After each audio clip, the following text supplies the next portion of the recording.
iconography. This has to do with making use of traditionally accepted mechanism in passing information.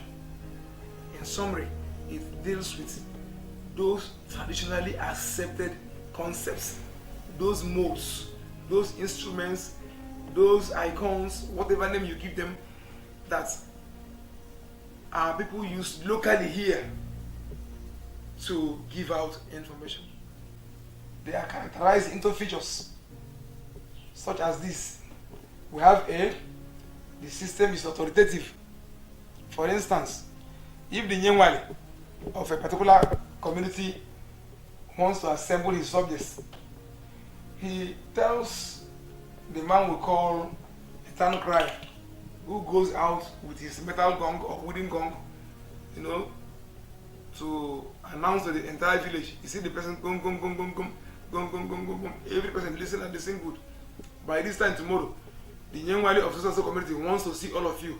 If you don't come, you are going to pay a fine of 1 he-goat. That makes it authoritative, and everybody will assemble at the same time and same place, believing that if you don't do it, the youths will be sent to a house to forcefully make sure that he-goat is brought. Of course, that's what makes it more effective. It is credible, definitive. Once the message is passed, it defines the purpose for which that message is being given.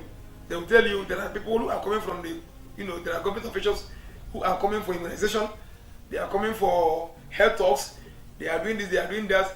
Come, there are people, the governor wants to come and see us. We want to dialogue with them concerning our road, the nature of our road. It is definitive. They will tell you the reason why the people are coming. Fourthly, it is customary. Customary in the sense that it involves some elements of culture.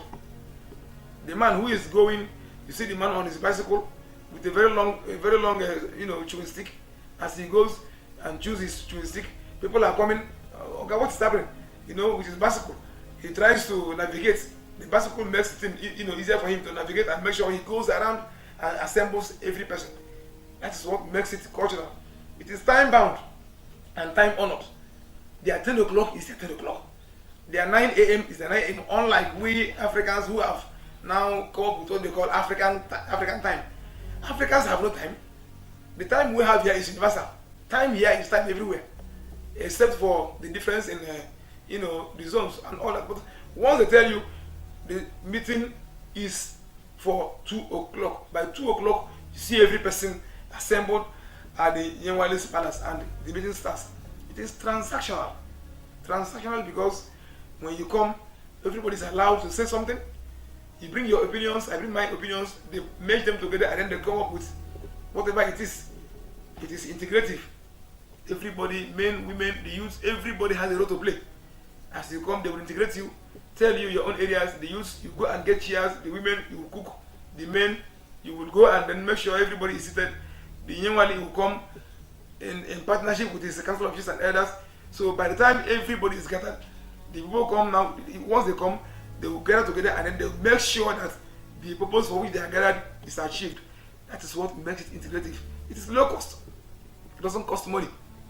It doesn't go with data. The man goes around with his metal gong.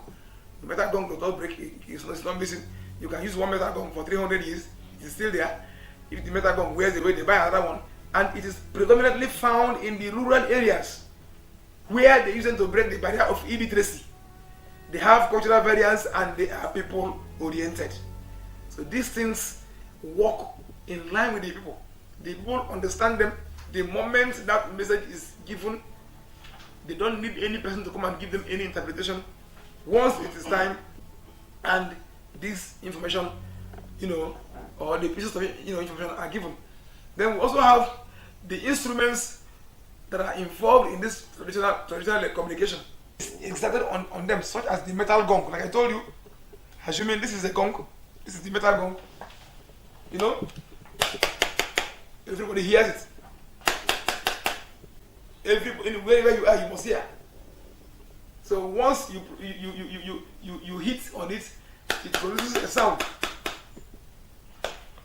And then such instruments, we have them as the metal gong, we have the drums, the wooden gongs, and things like that. Then we have the aerophones. The aerophones produce sounds when air is pumped into them, such as the flute, the horn, the whistle, and all that. A typical example is my hand. I can even use this as my aerophone.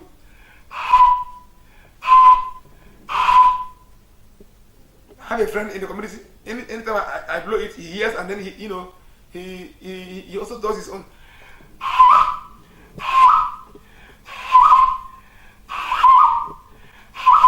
Are you hearing me? It's aerophone. I'm using my hands to do it. Without air, no sound is produced. We have the membranophones. They are made of animal skins, and they produce sound when beaten on the surface. The animal skins are the drums, the talking drums.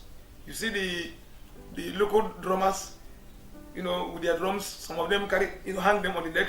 Some even in our churches. Before the use of these modern instruments, we are using, the membranophones in our churches, even to today. And when they are using them, you see the readiness in the people. You see the sweetness. You see the joy in them, because it reminds them of their rich cultural heritage. Then we have the symbolography. This refers to a cryptic representation by way of writing on surface of trees, clothes, and grounds. Some of the clothes we wear, they are branded. They are branded T-shirts.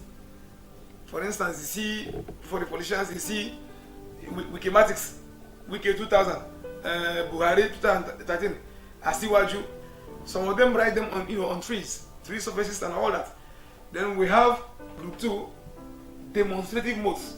These include all types of music used in demonstrating a people's culture, e.g. the Imoh, cultural dances. We have the wooden odima. They consolidated with woods. Make them. They are prepared like a canoe. They use sticks to hit on them, and they produce different sounds. And every person, you see about 3, 4, 5 men beating different sections. Each of the sections has a sound they produce, and these sounds, when put together, will give you the rhythm of what you want.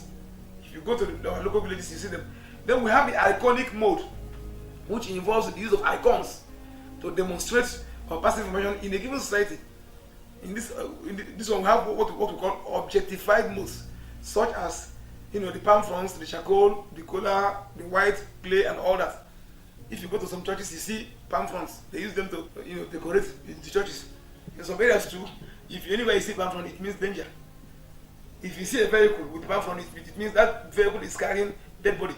You stay away, danger, don't touch, don't go. In some farms, it means that farm is, that farm has been taken away, is in dispute. Don't go. If you go and touch it, you are in trouble. Then we have the extra mundane, which involves the natural and supernatural.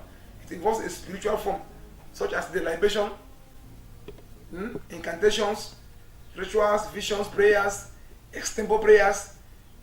As people, when they want to invite the gods or the ancestors, they sing in the way of incantation. They invite them to take part in a meal. As they are inviting them, they are praising them, because just calling on them. At some point, you hear noise, it means the ancestors have arrived, and things like that. If you are not a member of such a group, you won't even understand what they're saying. Then we also have the institutional mode. For instance, University of Port Harcourt, the moment you get to Choba, you see a sign that here is Uniport. You see the signpost there. You see students. You see different. You see ASU Secretariat. You see this. You see that. Oh, you see a Uniport. You don't even need any person to tell you that this is a University of Port Harcourt. Just name them. Every group in the society has a particular, mode they use in their own identification. So they have been helpful as long as this course is concerned. Thank you very much.